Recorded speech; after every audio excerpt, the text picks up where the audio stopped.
Assalamualaikum warahmatullahi wabarakatuh. Nama saya Muhammad Raikil dari kelas 11 MIPA 4. Saya akan mempresentasikan teks eksplanasi. Mari kita mulai. Kita mulai dari pengertian teks eksplanasi. Dalam intinya, teks eksplanasi adalah teks yang berisi tentang proses mengapa dan bagaimana kejadian-kejadian alam, sosial, ilmu pengetahuan, budaya, dan lainnya dapat terjadi sesuatu kejadian, baik itu kejadian alam maupun kejadian sosial yang terjadi di sekitar kita. Selalu memiliki hubungan sebab akibat dan proses. Kita lanjut ke ciri-ciri dari teks eksplanasi. Ciri-ciri ini ada beberapa yang kita ambil yang menjelaskan bahwa itu merupakan teks eksplanasi. Satu, yaitu beberapa ciri-ciri teks eksplanasi ada antara lain: satu, informasi yang dimuat berdasarkan fakta atau faktual. Hal yang dibahas yaitu sesuatu fenomena yang bersifat keilmuan atau berhubungan dengan ilmu pengetahuan.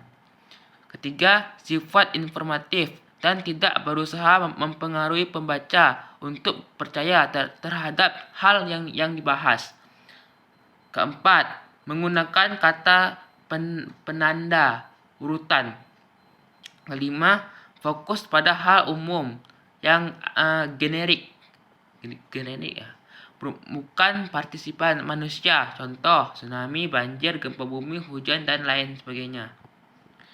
Dari situ kita sudah tahu ciri-ciri dari teks eksplanasi. Berikut akan dijelaskan tentang struktur teks eksplanasi. 1. Pernyataan umum.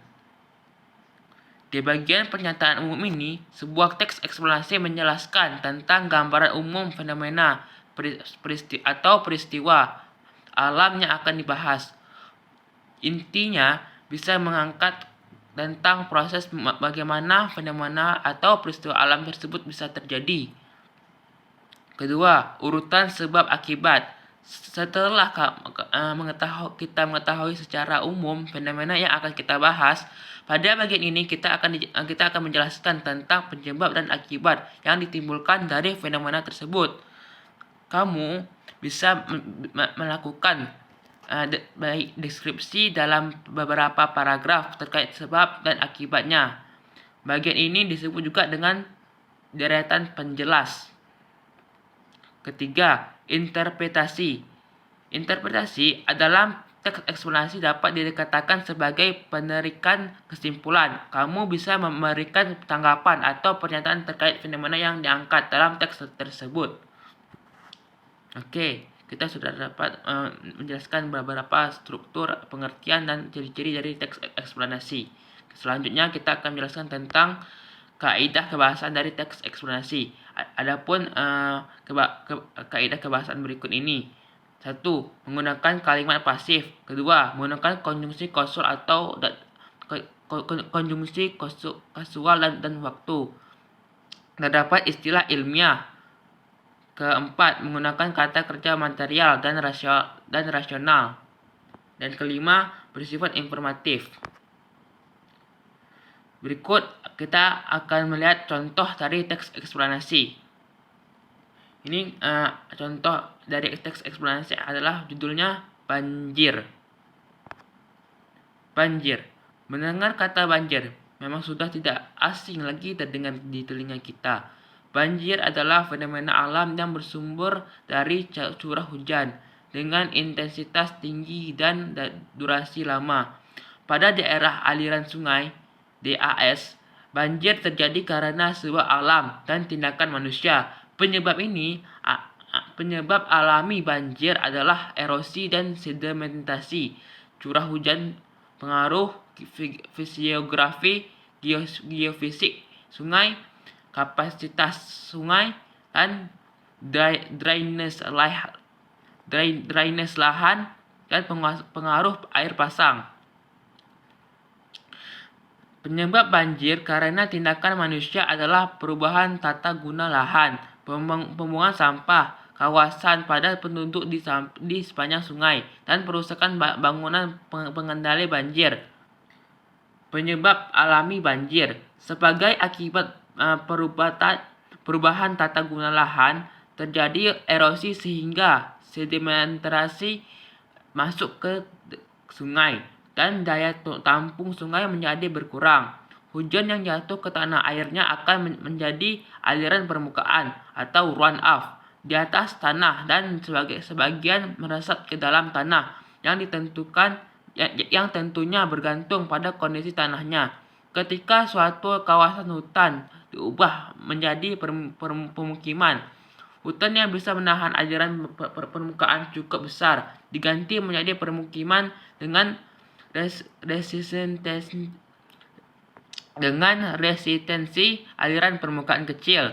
Akibatnya ada aliran permukaan tanah menuju sungai dan hal ini berakibat adanya peningkatan debit aliran sungai yang besar. Kita lanjut, penyebab banjir karena faktor sosial.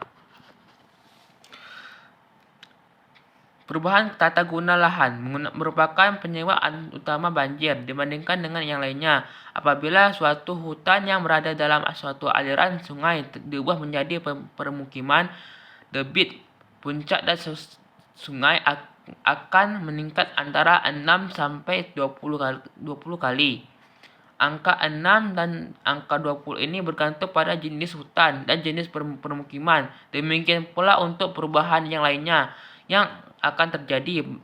Peningkatan debit puncak yang signifikan, deforestasi, degradasi lingkungan, dan pembangunan kota yang penuh dengan bangunan beton dan jalan-jalan aspal tanpa memperhitungkan drainase, daerah resapan, dan tanpa memperhatikan data intensitas hujan dapat menyebabkan bencana alam banjir. Pembuangan sampah di DAS membuat sungai tersumpat sampah. Jika air melimpah, air akan keluar dari sungai karena daya tampung saluran berkurang.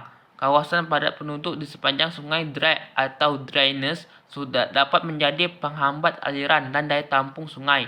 Masalah kawasan kumuh dikenal dan sampah sangat penting sebagai faktor sosial terhadap masalah banjir daerah perkotaan. Bisa kita lihat dari gambar ini orang-orang yang terjebak di dalam banjir karena akibat yang telah dilakukannya. Baik, itulah contoh pengertian struktur serta ciri-ciri dari teks eksplanasi. Semoga membantu. Ini referensi dan media yang saya ambil, foto tadi yang saya ambil untuk presentasi ini. Semoga membantu. Sekian dari saya. Mohon maaf atas segala kesalahan. Saya akhiri. Assalamualaikum warahmatullahi wabarakatuh.